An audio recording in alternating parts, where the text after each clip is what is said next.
During Thanksgiving, my daughter stood up. "We decided to cut you out of this family." I laughed and gave her an envelope. "Here's something for all of you." When they opened and saw what I'd done, they knew their comfortable lives were over. If you're watching this, subscribe and let me know where you're watching from. I'm Margaret Wilson, though most people call me Maggie, and at 68 years old, I never thought I'd be sitting in my small apartment telling this story. But here we are, and trust me, it's worth your time. That Thanksgiving dinner happened 3 weeks ago, but to understand how we got there, I need to take you back 6 months, to the day my world fell apart, and then slowly, methodically, I put it back together again.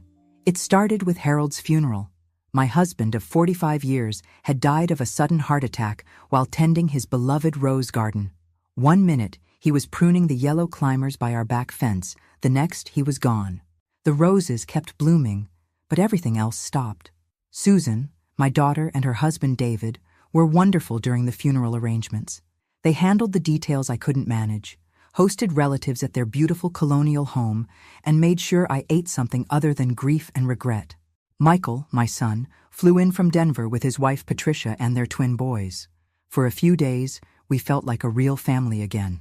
"Mom, you can't stay in that big house alone," Susan said the week after we buried Harold. She was sitting at my kitchen table, the same one where I'd fed her breakfast before school for 12 years. "It's not safe, and honestly, it's not practical." I looked around the kitchen. Harold and I had renovated 5 years earlier. The subway tile backsplash, the farmhouse sink, the island where we'd shared coffee every morning for the past decade. "This is my home, Susan. It's where your father and I built our life." "I know. Mom, and we're not saying you have to move tomorrow, but think about it. 4 bedrooms, that huge yard, all the maintenance. Dad handled most of that, didn't he?" She wasn't wrong. Harold had been the handyman, the gardener, the one who knew which switch controlled what light. But I wasn't helpless, despite what my children seemed to think.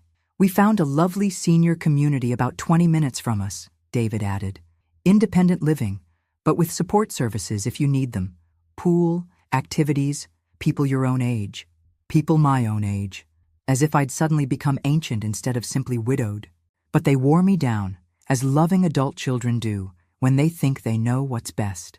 Over the next month, they scheduled tours of senior communities, brought me brochures, and gently but persistently painted a picture of life that would be easier and safer for someone in my situation. So I sold the house, our house, the place where Susan had taken her first steps and Michael had broken his arm falling out of the maple tree, where Harold and I had slow danced in the living room on our 25th anniversary and argued about paint colors when we remodeled the bathroom. I sold it and moved into a 2-bedroom apartment in a complex that smelled like industrial carpet cleaner and offered active senior living, which, as far as I could tell, meant bingo twice a week and a sad excuse for a fitness center. The apartment wasn't terrible, just soulless. Beige walls, beige carpet, beige everything. I'd lived in a house full of color and life for 45 years, surrounded by the quilts I'd made, the furniture Harold had refinished, the photographs chronicling decades of family vacations and celebrations. Now I had 200 square feet of beige and the monthly rent that came with it. "You'll love it once you settle in," Susan assured me, helping me arrange my now homeless furniture in spaces it wasn't designed for. My dining room set, which had hosted countless family dinners, looked ridiculous in the apartment's tiny eating area. The hutch that had held my good china couldn't fit anywhere at all. "We'll store it in our basement," David offered. "You can visit it whenever you want. Visit my own china." Like it was in prison. The first month was the hardest. I'd wake up reaching for Harold, forgetting he wasn't there, then remember where I was, and feel the double loss all over again. My husband and my home, both gone within weeks of each other, but I'm not the type to wallow. Never have been. Harold used to joke that I could find the silver lining in a tornado. So I threw myself into making the best of my new situation. I joined the book club, tried the water aerobics, even went to a few social mixers where widows and widowers made awkward conversation over grocery store sheet cake. That's when Susan started having her financial difficulties. It began innocently enough. A phone call on a Tuesday evening, Susan's voice tight with stress. Mom, I hate to ask, but we're having a cash flow problem. David's commission check got delayed, and our mortgage payment is due tomorrow. Could you possibly? Of course I could. What was I saving money for at this point? I had the life insurance payout, the proceeds from the house sale, and Harold's pension. More money than I'd ever had in my life, actually, sitting in accounts earning minimal interest. How much do you need, honey? Just enough to cover the mortgage. $3,200. I'll pay you back as soon as David's check comes through. I transferred the money that night. Electronic banking was one of the few technological advances I'd embraced enthusiastically. So convenient, so quick. The payback never happened, of course. There was always something. David's commission structure changed. Susan's part-time marketing job lost a big client. The car needed expensive repairs. Emily needed money for her junior year activities. I didn't mind, really. Family helps family. And what else was I going to spend my money on? Fancy dinners for one? Cruise ships full of other lonely seniors? By November, I'd given them over $35,000. Mortgage payments, credit card minimums, Emily's SAT prep course, Ryan's orthodontist bills, the family vacation to Mexico they'd already committed to when their finances got tight. I discovered the truth entirely by accident. Emily, my 16-year-old granddaughter, had left her Instagram open on my iPad after showing me photos from her homecoming dance. I wasn't snooping, just trying to close the app so I could get back to my book, when I saw David's latest post. It was a picture of him and Susan at some upscale restaurant, champagne glasses raised, big smiles. The caption read, "Celebrating another successful quarter. When you work hard, you reward yourself. Blessed aren't living our best life, fine whining, successful quarter." When just 2 weeks earlier, Susan had called crying about how they couldn't afford Emily's college application fees. I scrolled through more posts, my coffee growing cold as the truth unfolded in perfectly filtered photographs. The weekend getaway to recover from financial stress that looked suspiciously like a luxury spa resort. The modest family dinner at a restaurant where I knew the entrees cost more than I spent on groceries in a week. The small upgrade to David's car that appeared to be a brand new BMW. All posted while I was writing checks for their mortgage. That night, I couldn't sleep. I kept thinking about Harold, how he'd worked double shifts at the plant for years so we could pay off our house early, how we'd driven the same cars until they literally couldn't run anymore, how we'd saved every penny for our retirement, dreaming of the trips we'd take and the time we'd have together. Time we never got, because he died 6 months after retiring. The next morning I called Susan, kept my voice light and casual. "Hi, honey, how are things going?"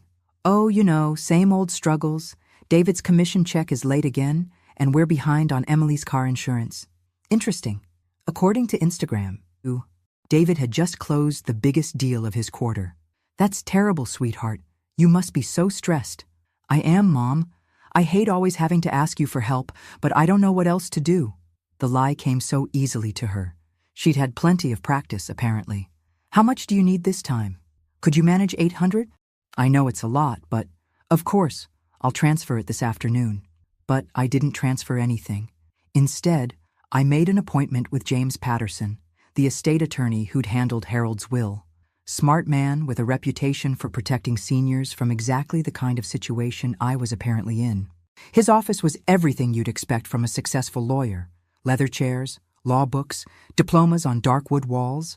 But James himself was younger than I'd expected, maybe 45, with kind eyes behind wire-rimmed glasses.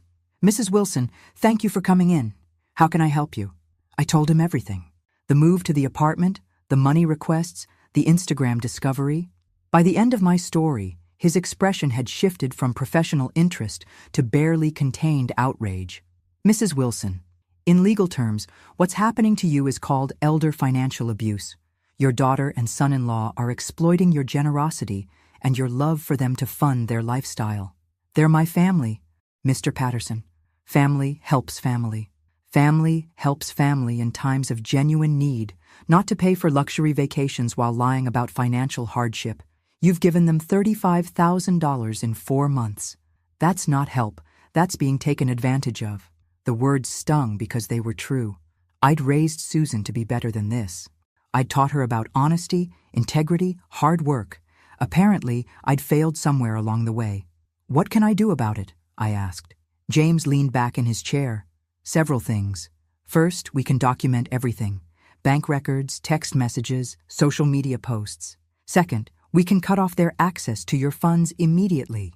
Third, if you want to take it further, we can pursue legal action for the money they've already taken under false pretenses." Legal action against my own daughter. The thought made me physically sick. "I don't want to send her to jail, Mr. Patterson." "That's understandable. But you need to protect yourself." "Mrs. Wilson, this pattern will continue unless you stop it. People who exploit elderly relatives rarely stop voluntarily." Elderly relatives. Is that what I was now? We spent the next hour going over my options. James suggested starting with financial protection, new bank accounts they couldn't access, a review of all my assets, and documentation of their deception. Then we'd see how they responded. "One more thing," James said as I prepared to leave. "Do you have other family members who might be involved in this? Your son, perhaps?" I hadn't considered that possibility. Michael lived in Denver, called every week, sent thoughtful cards and gifts. He'd never asked me for money, never mentioned financial problems. "I don't think so. Michael seems to be doing well on his own." "Good. You'll need allies in the family who aren't compromised by financial interests. This kind of situation often divides families along money lines." That weekend, I did something I hadn't done since Harold died. I cooked a real dinner for myself, pot roast with vegetables the way Harold loved it. I set the table with my good dishes, the ones Susan had said I couldn't keep because the apartment was too small for entertaining. I could keep them. This was my home now. Small as it was, and I could damn well use my own china whenever I wanted. While the roast cooked, I went through 4 months of bank statements, highlighting every transfer to Susan and David. The total was actually higher than I'd estimated, $37,800. Enough to buy a decent car. Enough for a real vacation. Not the budget senior cruise Susan had suggested I take instead of helping them with their mortgage. My phone rang during dinner. Susan, of course. "Mom, I'm so sorry to bother you, but did you forget to send the money for Emily's insurance?" "No, honey, I didn't forget." A pause. "Oh, well, could you send it tonight? The payment is due first thing tomorrow."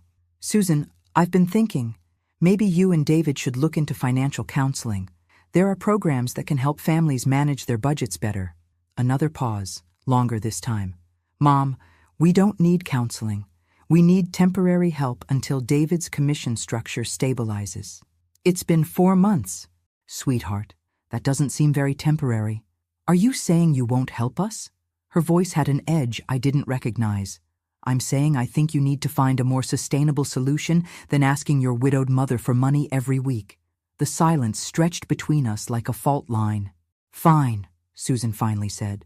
"I'll figure something else out. But don't blame me when Emily can't drive to her job because we can't afford insurance." She hung up, actually hung up on me. I sat there holding the phone, wondering when my daughter had become someone I didn't recognize. The next few weeks were tense. Susan called less frequently, and when she did, her voice was cool and distant. She didn't ask for money, but she made sure to mention every financial stress they were experiencing.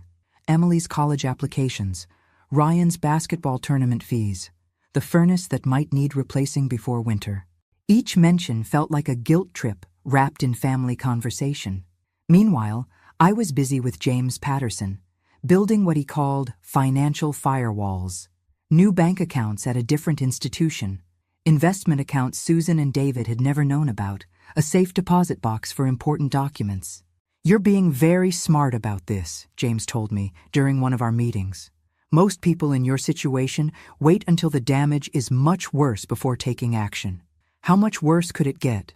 I've seen adult children drain parents' entire life savings, 7 figures sometimes. The victims often don't realize what's happening until they're facing eviction or can't afford medical care." That's when he told me about Mrs. Chen, an 82-year-old woman whose son had forged her signature on a reverse mortgage and spent the money on cryptocurrency. About Mr. Rodriguez, whose daughter-in-law had convinced him to add her name to all his accounts, then cleaned them out before filing for divorce. Horror stories that made my situation look almost quaint. The holiday season is often when these situations come to a head, James warned. Families gather, expectations are high, and financial stress peaks. Your daughter and her husband are probably expecting their usual Christmas windfall from you. Christmas? I hadn't even thought about it.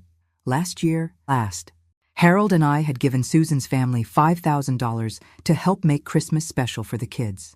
This year, they'd probably expect more, especially since they thought I had more money to spare after selling the house. What would you advise? Set boundaries now, before the requests start. Decide what you're willing to give, if anything, and stick to it. Don't let guilt or manipulation change your mind. That night, I made my decision. I would give Emily and Ryan $500 each for Christmas, directly to them, not through their parents. No money for Susan and David, no help with holiday expenses or travel costs or special dinner funds. I was going to have my first honest Christmas in months, but Susan had other plans. The call came on a Monday night in early November. She was crying, which immediately put me on high alert. Susan wasn't a crier. "Mom, I need to tell you something, and I need you to promise not to get angry." Those words. Every parent knows nothing good follows those words. "What's wrong, honey?" "We've been having problems with David's company. He might lose his job. There's been some restructuring, and his position is being eliminated." My heart sank despite everything. Losing a job right before the holidays was genuinely terrible news. "Oh, Susan, I'm so sorry. When will he know for sure?" "Next week. But Mom, here's the thing. Even if he keeps his job, they're cutting his territory in half. His income is going to drop by at least 40%. That's awful. Have you started looking at your budget? Figuring out what expenses you can cut?" "We've looked at everything." "Mom, we're already running pretty lean." Lean, right. Lean people don't post pictures of themselves at 200 per person restaurants. "There's something else," Susan continued. "Something I probably should have told you months ago." Here it comes, I thought. When we asked you to help with the mortgage, it wasn't just a temporary cash flow problem. We've been behind for almost a year. We're in danger of losing the house. The house. The beautiful colonial with the perfect landscaping and the 2-car garage. The house I'd been paying the mortgage on for months, thinking I was helping with a temporary problem. They were about to lose it anyway. "Susan, how behind are you?" 6 months, maybe 7. But if we can catch up the payments and prove we have steady income, the bank said they'd work with us. 7 months. 7 months of missed payments while they took me to expensive restaurants and posted about their blessed lifestyle on social media. How much would it take to catch up? Around $25,000. I know it's a huge amount, but if we lose the house, where will Emily and Ryan go to school? How will we rebuild our credit? We'd have to rent some apartment in a different district, and Emily's in her junior year. Mom, we can't uproot her now. $25,000. On top of the nearly $40,000 I'd already given them. "Susan, I need to think about this. There's not much time, Mom. The foreclosure notice gives us 2 weeks. 2 weeks to come up with $25,000. 2 weeks to decide whether to throw good money after bad, or let my grandchildren learn what consequences look like. I'll call you tomorrow," I told her. That night, I did something I hadn't done since Harold's funeral. I cried until I couldn't cry anymore. Then I called James Patterson's emergency line. He answered on the second ring. "Mrs. Wilson, are you all right?" "No, I don't think I am. They're about to lose their house, and they want me to bail them out again." "How much this time?" $25,000. To catch up on mortgage payments they've been missing for months while I was helping them make current payments. James was quiet for a long moment. "Mrs. Wilson, they've been committing fraud. They took money from you under false pretenses, claiming they needed help with current mortgage payments while knowing they were already in foreclosure. Fraud. Such a harsh word for what my daughter had done to me. What happens if I say no? They'll likely lose the house. They'll have to find somewhere else to live, probably rent for a while until they can rebuild their credit. Your grandchildren will probably have to change schools. And what happens if I say yes? You'll be out $65,000 total, with no guarantee that they won't be back in the same situation 6 months from now. Plus, you'll be enabling a pattern of financial irresponsibility that will only get worse." I knew he was right. I'd known it for weeks, but knowing something intellectually and feeling it emotionally are 2 very different things. "There's something else you should consider," James continued. Thanksgiving is next week.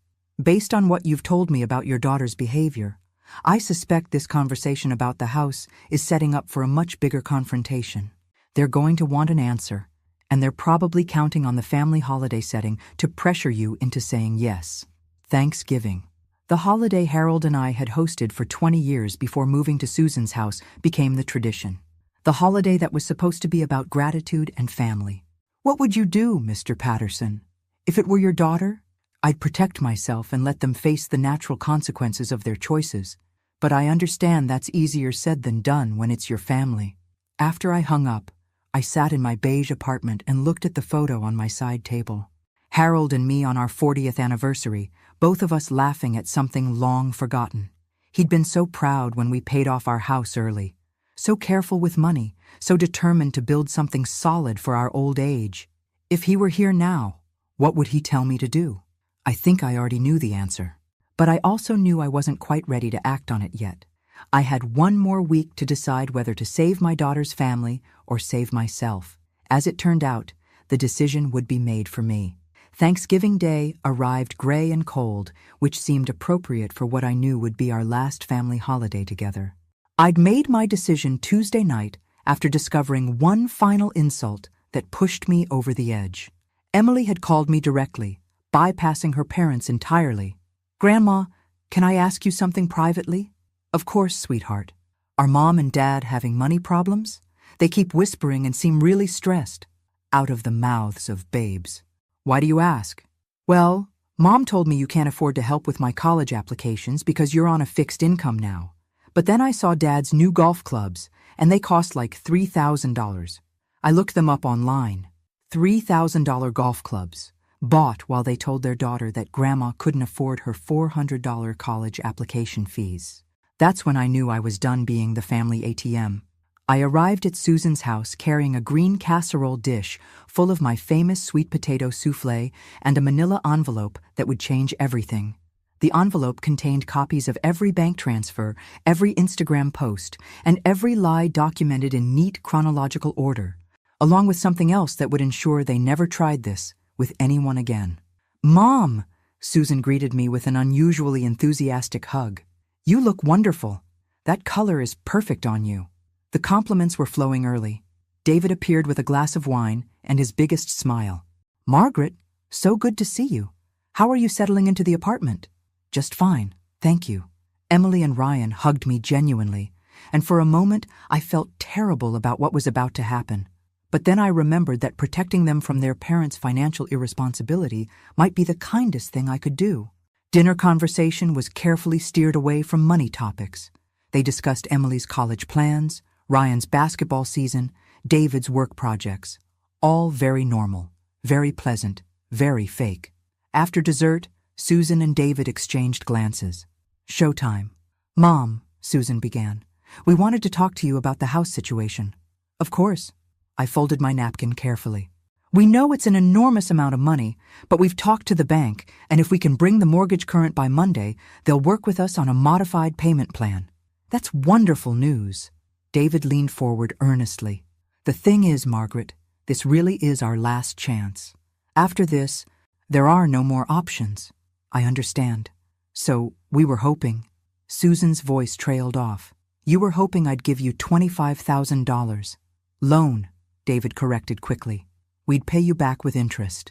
I reached into my purse and pulled out the manila envelope. "Actually, I have something for all of you." Susan looked confused, but pleased. "Oh, Mom, you didn't need to bring gifts." "Open it." Susan opened the envelope and pulled out the stack of documents, bank statements on top.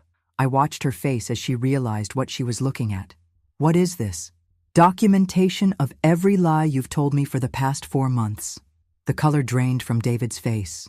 "Margaret, I think there's been some misunderstanding." "No misunderstanding. You took $37,800 from me while claiming financial hardship, then spent my money on vacations, expensive dinners, and golf clubs while your mortgage went unpaid." "Mom, you're taking this out of context," Susan said, but her hands were shaking. "Really? What context makes it acceptable to lie to your widowed mother about needing help with mortgage payments when you're actually 7 months behind?" Emily looked between her parents with growing horror. Is this true? Have you been lying to Grandma? It's complicated, sweetheart, David said. No, it's not. I stood up from the table.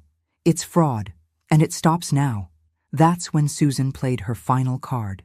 We decided to cut you out of this family. The words hung in the air like poison gas. Emily gasped. Ryan stared at his mother in disbelief. David looked like he wanted to disappear into the floor. And I laughed. Not a bitter laugh or a sad laugh, but genuine amusement. After months of manipulation, guilt trips, and outright lies, Susan thought she could threaten me with abandonment to get her money. Well, I said, reaching back into the envelope, in that case, you'll definitely want to see the rest of this. I pulled out a second set of documents and placed them on the table. This is a report from the private investigator I hired last week. The silence was absolute.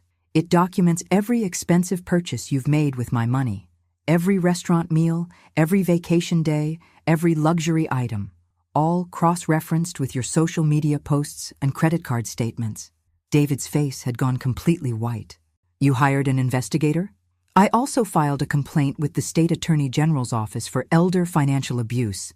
That's the third document in your stack. Susan was frantically flipping through the papers now, her composure completely shattered. You can't do this to us. We're your family. Family doesn't steal from each other. Susan, but since I'm apparently no longer part of this family, I suppose that makes you common criminals instead of ungrateful relatives. Grandma, Emily said quietly, what's going to happen? To me, I'm going to have a very peaceful Thanksgiving at home with a good book. To your parents, that depends on how cooperative they want to be with the authorities. That's when David lost it completely. You vindictive old woman, do you have any idea what you've just done? We'll lose everything. You already lost everything when you decided to treat me like a mark instead of a mother. The kids will have to change schools. The kids will learn that actions have consequences, something you clearly never taught them. Susan tried one more approach, tears streaming down her face. Mom, please, if you do this, you'll never see your grandchildren again. I looked at Emily and Ryan, both staring at their parents with expressions of shock and disappointment that broke my heart. Sweetheart, I said to Emily, you'll be 18 in 2 years. You can decide for yourself whether you want a relationship with a grandmother who refuses to enable your parents' bad behavior, or parents who would use you as emotional blackmail to steal money. Then I picked up my purse and coat. The investigator's report includes a recommendation that you seek financial counseling and possibly addiction treatment for your spending behaviors. I'd suggest you take that advice seriously. I walked to the door, then turned back one final time. Oh, and Susan? Happy Thanksgiving. The phone call started at 6 a.m. the next morning. First Susan crying hysterically, then David alternating between rage and desperate pleading. Then Susan again with a more calculated approach. Mom, I know you're angry, but think about what you're doing to Emily and Ryan. They don't deserve to be punished for our mistakes. I'd been up since 5 a.m., drinking coffee and watching the sunrise from my small balcony. Amazing how peaceful mornings could be when you weren't dreading the next request for money. You're right, Susan. They don't deserve to be punished, but they also don't deserve parents who lie, steal, and use them as shields when caught. We never meant for it to go this far. Which part? The lying part or the stealing part? We're not criminals, Mom. We're just people who made some bad decisions when we were desperate. Desperate people don't spend $3,000 on golf clubs while claiming they can't afford their child's college applications. Silence. By noon, I'd received 17 phone calls, 43 text messages, and 2 emails. The content ranged from tearful apologies to legal threats to promises they'd never ask for money again if I'd just dropped the complaint. I responded to exactly none of them. James Patterson called at 2 p.m. Mrs. Wilson, I've been contacted by an attorney representing your daughter and son-in-law. They'd like to discuss a settlement. What kind of settlement? Full restitution of the money they took, plus they want you to sign an agreement not to pursue criminal charges or civil action. And in return, they'll agree to have no further contact with you. I had to laugh at that. They think no contact with them is something I'd pay to achieve? Apparently. Their attorneys seem to think family relationships were more important to you than money. They're wrong. At this point, self-respect is more important to me than either family relationships or money. So you want to proceed with the complaint? I thought about Emily and Ryan, about Susan as a little girl bringing me dandelions she thought were flowers, about David nervously asking for my permission to marry my daughter. Then I thought about Harold, working double shifts so we could pay off our house, about the promises we'd made to each other to be careful with money so we could have security in our old age. Yes, we proceed. That evening, Michael called from Denver. Mom, Susan called me crying. She says you filed some kind of legal complaint against them? Finally, the conversation I'd been dreading. I filed a complaint for elder financial abuse. They took almost $40,000 from me under false pretenses. 40,000? Jesus, Mom. I had no idea it was that much. They've been lying to me for months, Michael, claiming they needed help with current expenses while they were already in foreclosure, using my money for luxury items while telling Emily I couldn't afford her college applications. Michael was quiet for a long moment. That's really screwed up, Mom. I'm sorry. You're not angry with me? For protecting yourself from people who were stealing from you? No, I'm not angry. I'm proud of you. I started crying then. Relief, gratitude, love for this son who saw the situation clearly and supported me despite the family drama. Patricia and I have been talking, Michael continued. We want you to come visit for Christmas. Stay as long as you want. The boys would love to spend time with their grandmother. For the first time in months, Christmas sounded like something to look forward to. The settlement conference was scheduled for the following Tuesday in James Patterson's office. Susan and David arrived with their attorney, a sharp-dressed man who specialized in damage control for white-collar crimes. They both looked terrible. David had lost weight and developed worry lines around his eyes. Susan's usual perfect hair and makeup were replaced with the appearance of someone who'd been sleeping poorly and crying frequently. Good. Their attorney, Richard Price, opened with an aggressive stance. Mrs. Wilson, my clients acknowledge that there may have been some misunderstandings about the nature of the financial assistance you provided, but filing criminal complaints against your own family is extreme and vindictive. James didn't even look up from his notes. Your clients committed elder financial abuse. There's no misunderstanding about depositing checks under false pretenses. The money was given freely by a family member who wanted to help. The money was obtained through fraud. My client has documentation of lies told to obtain each transfer. Price shifted tactics. Mrs. Wilson, surely you don't want to see your daughter go to jail. Think about your grandchildren. That's when I'd had enough. Mr. Price, for 4 months, I've been told to think about my grandchildren every time I questioned my daughter's financial requests. I've been told to think about my grandchildren while my daughter lied to my face about needing money for mortgage payments she wasn't making. I've been told to think about my grandchildren while my son-in-law spent my money on golf clubs and told his daughter I was too poor to help with her college. I leaned forward. I have thought about my grandchildren, and I've decided they deserve better parents than the ones they have. Susan sobbed louder. David stared at the table. Price looked like he was reconsidering his fee structure. However, I continued, I'm willing to discuss alternatives. James looked surprised. We hadn't discussed alternatives. I want full restitution of the $37,800. I want a written apology acknowledging what they did. And I want them to attend financial counseling for 6 months. And in return, Price asked, I'll agree not to pursue criminal charges. The civil complaint stays active until restitution is complete, but no jail time. Susan looked up hopefully. And we can rebuild our relationship? No, Susan. That ship sailed when you decided to cut me out of the family yesterday. This is purely a business transaction now. David finally spoke. We don't have $37,000. Then you'll make payments. James will draw up a schedule. What if we can't make the payments? James answered that one. Then the criminal complaint gets reactivated and you'll deal with both the civil and criminal courts. Price whispered something to his clients, then addressed us again. We need time to consider this offer. You have until Friday, I said. After that, we proceed with criminal charges. As they filed out, Susan stopped at the door. Mom, I'm sorry. I know you probably don't believe me, but I really am sorry. I believe you're sorry you got caught, Susan. I don't believe you're sorry you did it. She left without another word. That evening, James called me at home. I have to ask, Mrs. Wilson, are you really willing to send your daughter to jail if she doesn't accept the settlement? I thought about that for a long time. James, if she were a stranger who had stolen $40,000 from me, would you ask me that question? No, I wouldn't. Then, you have your answer. 6 months later, I'm writing this story from my new apartment in Denver, 3 blocks from Michael and Patricia's house. The view from my living room window shows the Rocky Mountains instead of a parking lot, and my kitchen is big enough for the dining set that had been stored in Susan's basement. The settlement was signed. Susan and David are making payments of $800 per month, which will take them just over 4 years to complete. They lost their house anyway. Turned out the $25,000 I refused to give them wouldn't have been enough to save it after all.